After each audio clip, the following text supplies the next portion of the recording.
On est parti du fait que les archéologues, quand ils mènent une fouille, ils mettent toujours des traces matérielles des sociétés passées, des civilisations du passé.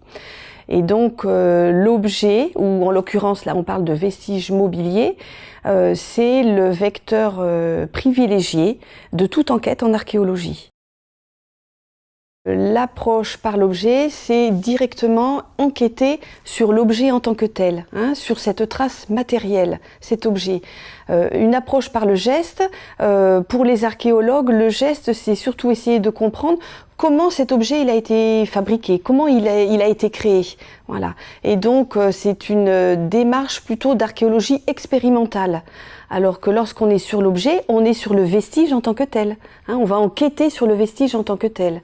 Voilà. Alors bien sûr, ça va se recouper parce que on enquête d'abord sur le vestige, on comprend quelque chose, et puis ensuite on va tester. Est-ce que ce que j'ai compris, ça correspond bien à l'objet qui a été produit dans une société passée. Et donc on va essayer de reproduire ces gestes. Questionner l'objet archéologique, c'est d'abord avoir une expérience sensorielle.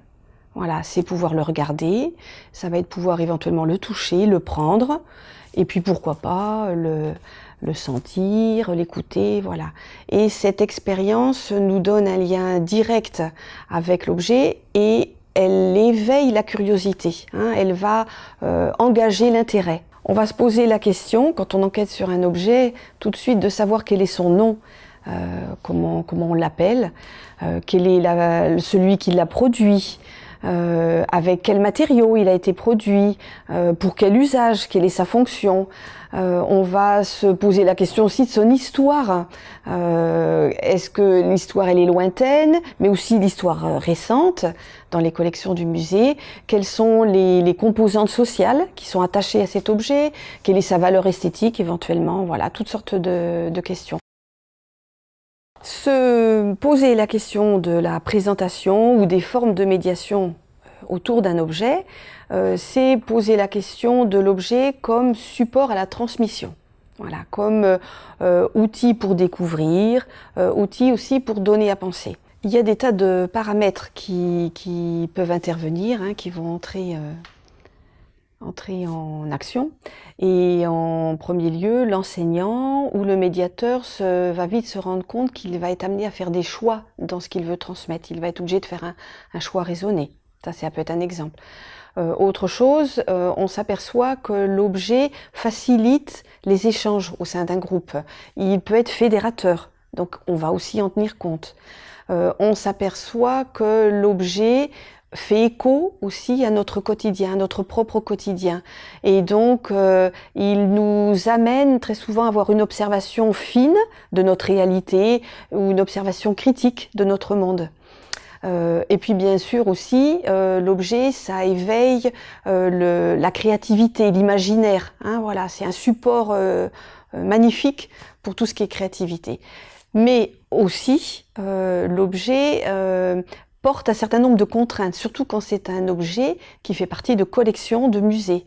Et par exemple, on ne peut pas choisir une forme de médiation ou de présentation qui soit incompatible avec les mesures nécessaires à sa bonne conservation, à sa sécurité.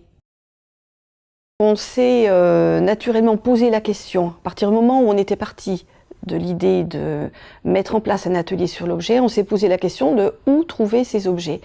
Et évidemment, ce qui vient à l'esprit tout de suite, c'est le musée, puisque sa vocation, c'est de conserver les vestiges mobiliers, et de les présenter au public.